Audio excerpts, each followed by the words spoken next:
I'm Lara Dallman-Weiss. I was born in Minnesota in the middle of a snowstorm on a Monday. Fun fact. I grew up sailing and I'm an Olympic sailor. I just went to Tokyo and I'm now training for Paris. But sailing was really just a love for me growing up. And I was a big runner and I played basketball and I danced. So anything that kept me indoors in the cold in Minnesota. And then it wasn't until college where I started sailing competitively and started training for the Olympics. Where did you go to college? I went to Eckerd College in St. Pete. Okay. And they have a really good sailing team. And so that was the first time one of my coaches was like, hey, you're a great size for Olympic sailing. Good. Yeah. So tell us a little bit about, you're right now in Florida, correct? Yeah, I'm in Miami. Good. Tell us a little bit about your summer and your experience before we jump into more specific things about the future. Yeah. How was your preparation? How was everything that led you to the games? How did you feel? And I know a little more, but what are you going from there? Okay, so I mean, it was a huge year, obviously, leading up to the games. And so in sailing, there's 13 different types of boats that sail for the Olympics. So in the US, all classes had qualified except for mine, me and my teammate. And so they had qualified before the pandemic.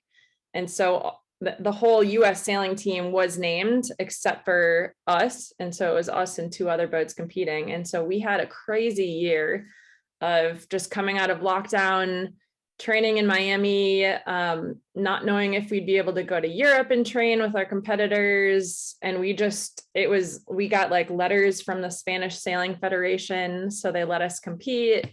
And we were traveling to Europe like when Americans weren't allowed to. So it was this wild year of just like trying to learn as much as we can, but not knowing if we'd have our trials and not knowing if the Olympics would even happen. So yeah, looking back, it's just kind of a blur, but it was also a special time that like there were no competitions and we just got really close with all of our foreign competitors. And then, yeah, eventually everything came together and we went to Tokyo. Yeah. So how was that moment for you when, did you know right when you were at sea? Was it one competition? Was it points? Was it you saw it coming? How was that process for you? So our trials were a combination of 3 different events. Mm-hmm. And so we had sailed 2 of the 3 before the pandemic. And we were the lowest team. So we were kind of the underdogs.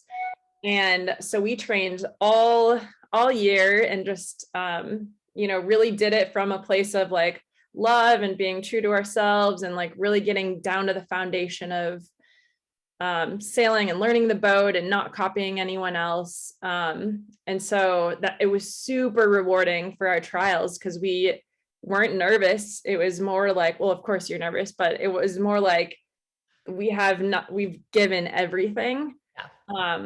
So our regattas are 6 days long and we sail like 2-hour-long races a day. Mm-hmm. So it's really this marathon of sailing throughout the week.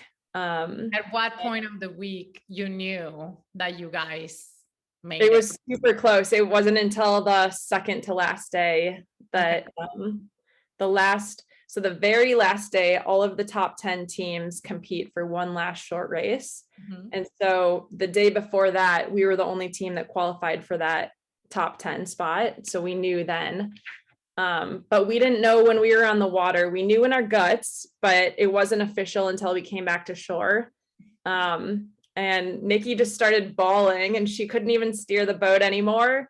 And I was just like so proud. I couldn't give any more than I gave. So yeah. Good. So now Tokyo happened, incredible experience. Sailing in Japan, imagine during the pandemic was very different things since things were still in lockdown there during the games, very, very strict. What is next for you now that you're back in Miami and back in training with Paris in near sight in 2024? Yeah.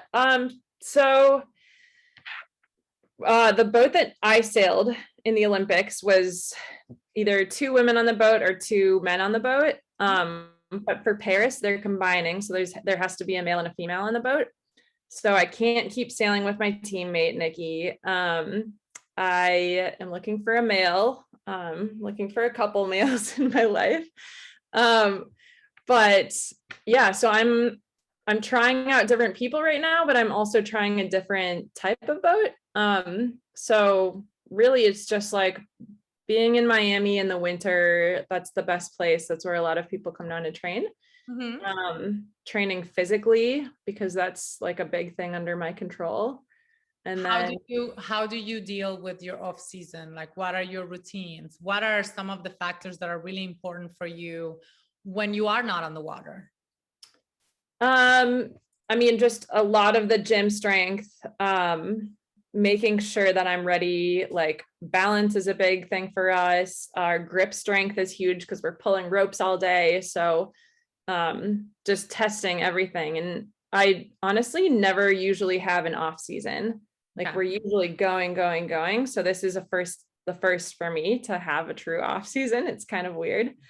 And then there's a lot of studying you can do in sailing. You can watch a lot of videos and just talk to, because there's a lot of equipment that we develop. So talking to experts, seeing how we can get the upper edge. Yeah. So I feel that there is a technical side of it that not very many people know. You get to know your boat like if it's an extension of your body. Completely. Yeah. And there's certain things that can be customized on the boats. And I mean, it's comparable to like flying an airplane. Okay. Talking about the wings and the draft, and they work with like airflow. We work with airflow and water flow, but just, getting, if I don't know something, reading about it, reaching out to people. Yeah, it's a huge component. Good. So now making a little swim towards more the water and other things that you do. How do you balance to, be clearly a badass woman, and as you are an Olympian and as you are aiming for the games in 2024, and just having a little bit of a normal life, getting a haircut or going out and having coffee with a friend? How are you able to balance those things? Yeah, that's a great question. I think I just moved into Coconut Grove, and there's kind of a little community of a lot of sailing girlfriends that we have here. And we're really good at holding each other accountable for like a movie night, or I don't know, we'll go on a bike ride where we have different houses and like each person has an appetizer or yoga. So kind of, yeah, I'd call it the mental health aspect of that. I also kind of feel like coming back after Tokyo, it was really hard. Like it was a high and followed by a big low, but I feel a weight lifted off my shoulders after going to Tokyo, of just like sail from a place of joy, and like really big things that used to stress me out don't anymore. I think that just came. How perspective changes once your goal is different and changes, Yeah. Like you probably are now enjoying things that you wouldn't even notice as you were sailing in preparation to Tokyo, the sunset, the splash of water on your face, or something that is so minimal yet so fulfilling as you are out there in the ocean so much. Yeah, completely. Yeah, just appreciating sunsets and like just the little things. Yeah. So when you spend so much time on the water, you get to see so much more than a person like me that just, goes on vacation or spends a certain specific time of the year going to the ocean. I mean, that's your job. That's your second home, arguably. Yeah, it's my So office. what are some of the stories from the ocean that you have for us? Clearly, we are concerned about our ocean safety as we consume so much, and we think of the ocean as such a vast and intangible thing that it's almost like out of mind and out of sight, and we don't see those things. So what are some of those things that you would want to bring awareness to us that are here on land? It's major. I mean, we see everything.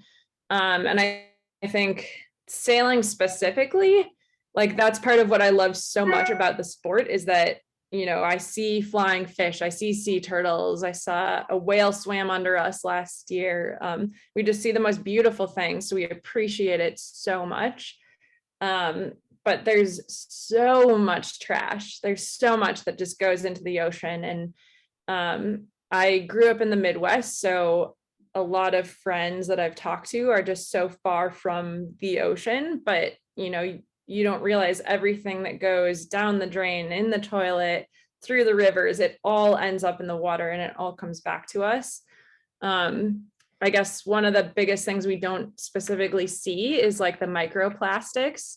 And so just this culture of like, everything's made of plastic.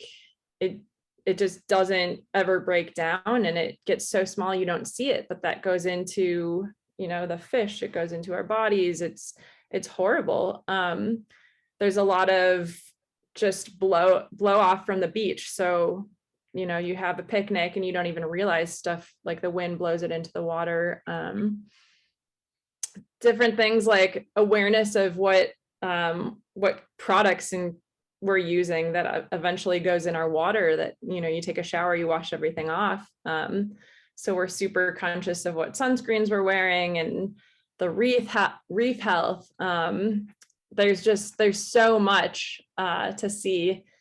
And I always think about like when we travel a lot of times to different places in Europe, it's just, there's a different way of life that's not this like quick, easy access culture.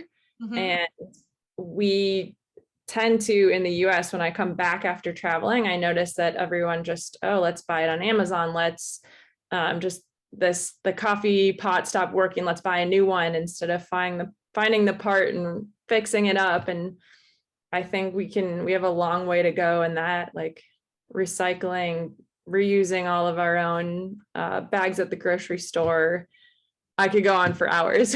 Yeah. So when it comes down to the products that you use, and clearly I'm going to reel in here the hair tie that you use, that is clearly TIY.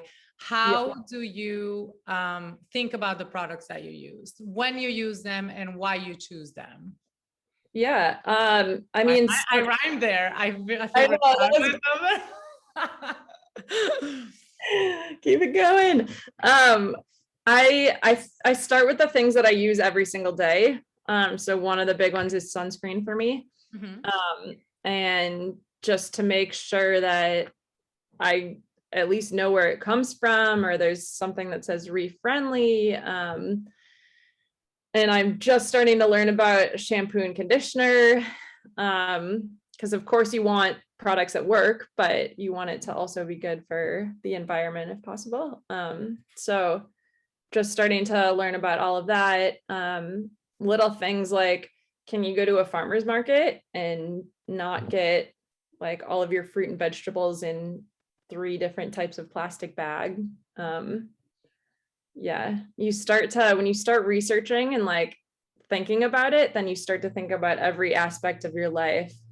Like I've started to go to a refill store here in Miami. So I just have containers, and like as soon as my laundry detergent is up, I'm gonna just take the same container, and there's a store with all these like spouts, and you can just like refill everything.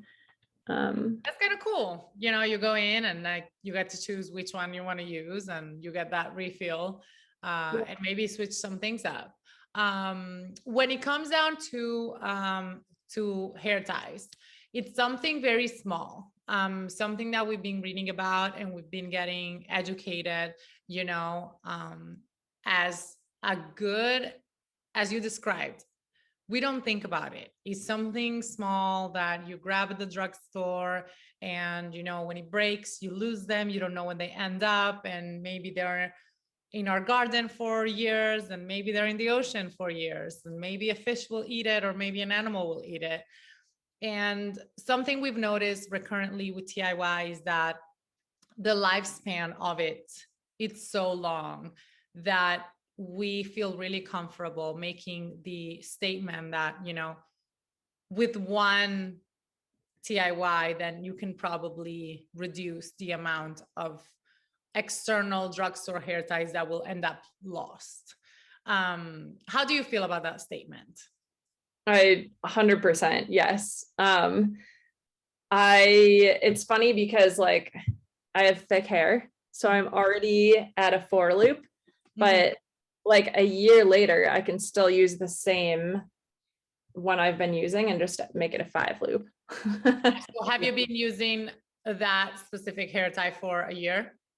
No, but there's one that I actually, hold on, I just put in my trash because it's I've probably been using it for a year and a half. This one. And it's like, yeah. Perfect. So that it was a 2. It can probably still even be, but it like, it's still, even at a very overused TIY, it's still better than drugstore. So is that something that you used in the ocean for a year and a half? Yeah. So salt water, sweat, rain. It's faded, but it's still like, still looking good. Was that a chili pepper originally? I think so, yeah. Yeah. So that's something that as we partner up with you to launch the December color, we want to bring awareness of the fact that, you know, our product lasts very long. And little hint, we're not allowed to say what color is yet, but clearly has to do with the ocean and with what Lara embodies as an athlete and, you know, as a woman. But we really want to the people that are using TIY or that want to give it a try, just to think about that, you know, is an added benefit to the fact that the product works, the product is different, you can make what you need. And on top of that, you can probably help reduce the amount of plastic and the amount of fabric that goes into the landfill or in the ocean, you know, if you happen to lose it in a place that then it goes into the water. What would you say for you is the biggest game changer when you use TIY over any other drugstore hair tie? Okay, so honestly, it started as I was attracted to it because it was an accessory. I was like, oh, these look really cool just on people's wrists, and I always like wearing bracelets sailing. So you use them like this, or you use them like a bunny? Okay, I wear them like this, but then when I kind of want to feel cool and intense, they go up here. So that's how I wear the bigger one. Yeah. This one's honestly just match with my outfits, and people think I'm bracelets. You know, oh my gosh, what is that? So I'm glad to hear that I'm not the only one. No way. And like for sailing too, you don't, I mean, a lot of sports, you don't want to wear things that can like hurt you. So boom. So you were attracted to that because it looked cute. Yeah, seriously. And then just the good things naturally came with it. Like it doesn't break my hair, and my hair is like already in the worst conditions, in the salt water, in the sun. And then yeah, just having them last. Like it. So you told me a little bit ago about you have a specific routine before you get in the water. Would you mind sharing that with us? Sure. I was getting really frustrated a couple years ago with like just how dead the top of my hair would get because every single day I go out for practice, my hair just gets soaked with salt water. And then like the underneath would be healthy, but the top would be like just horrible. And so I talked to someone about hair care, and they said that if you're going to go in the salt water, you want the first thing your hair to absorb would be a mask or something good. So part of my routine before sailing is I'll get my hair wet, and then I'll either put in conditioner or a mask or something that just like absorbs all the follicles can absorb. A couple bonuses, it smells really good. And so okay, tell us like what is this mask that you've been telling me about that you make? Wait, I should have it. Let me grab it. Hold on. Okay.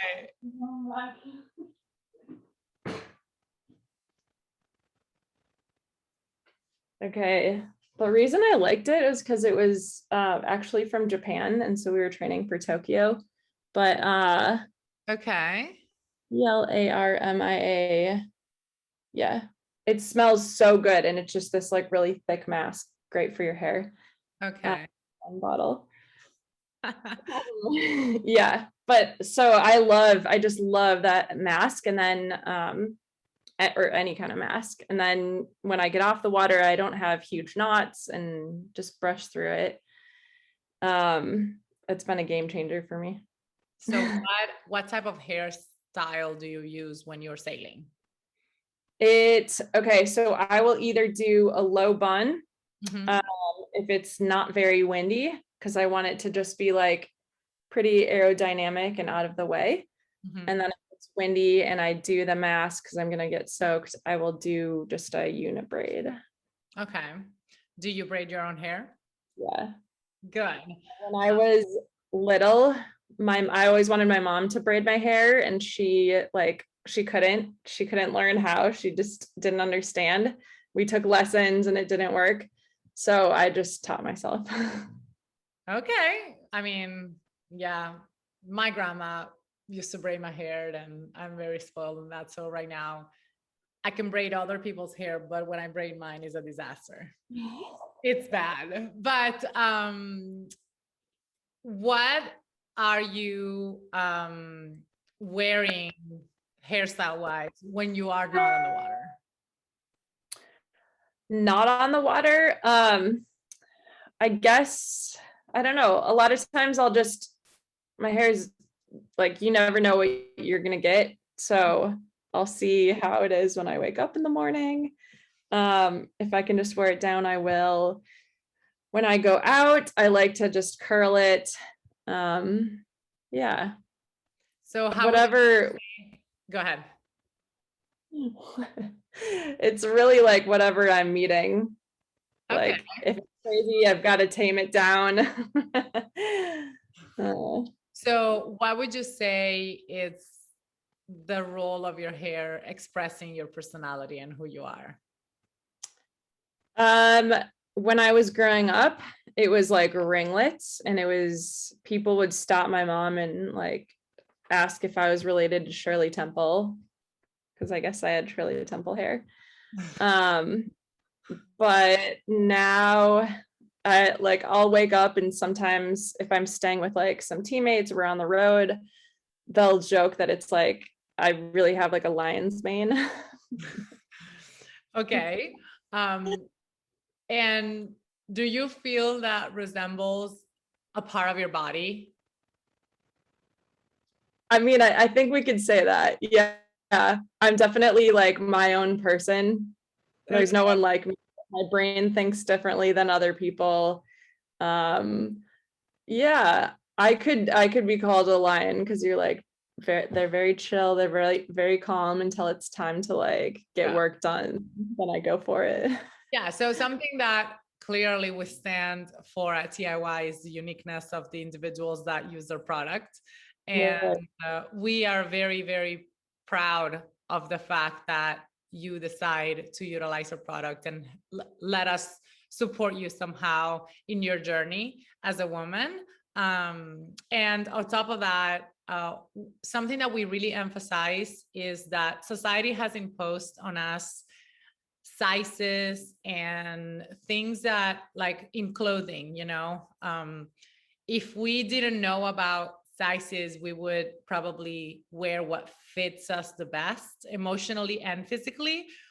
And it's very interesting that looking at the hair market, hair doesn't apply to that.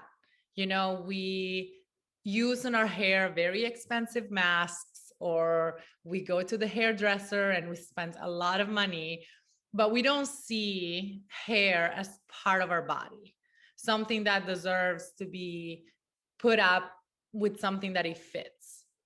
And that's something that we are, opening the eyes of the people that follow TIY or that align with the brand, is that hair has, you and I could be sisters and we could have complete different hair types and hair sizes, but still go to the drugstore and use the same ballpark hair tie. So something that we really want to highlight is the fact that you, in your uniqueness, with your hair, not only can express who you are, but also can make what you need to make you feel confident and comfortable when you're putting your hair up. Because then sometimes we'll just have our hair down, or a little accessory, like I'm wearing like a one loop for my half up braid, or you're wearing it on your wrist. So we are really super duper excited to launch the December color and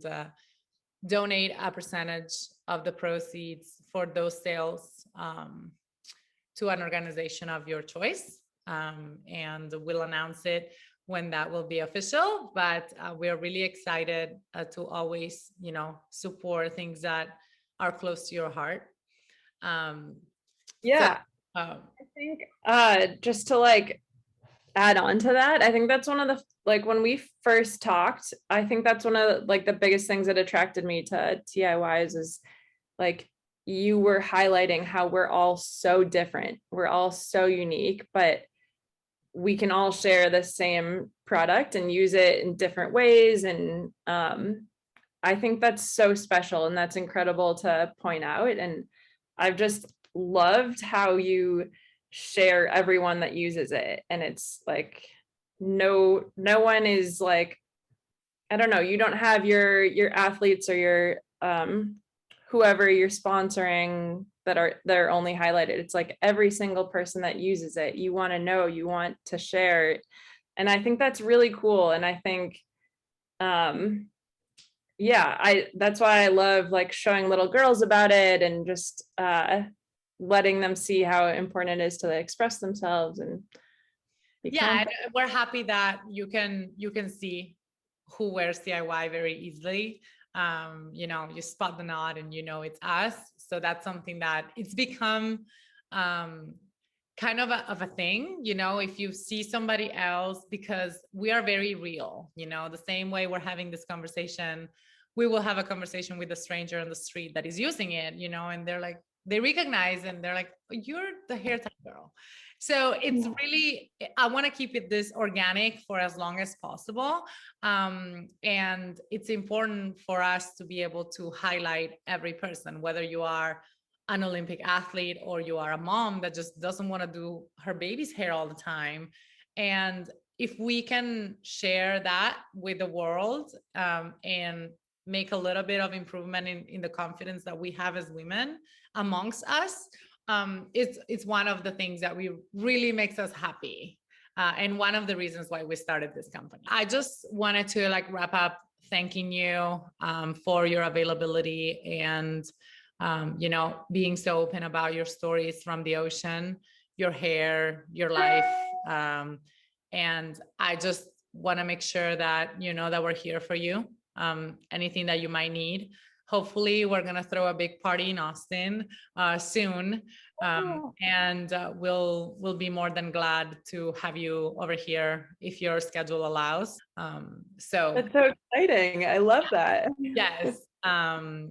Really appreciate your time. I know you're you're busy or you'd rather do something else right now. But Oh, not at all. I'm so honored and happy to be part of this family. It's honestly, it's like training gets really hard, and it's the people that the companies that, you know, like have my back that really make it um really push me, I guess. But like, you've just been so supportive and loving, and I love sharing TIY with people, and I love sharing about the ocean with this community. So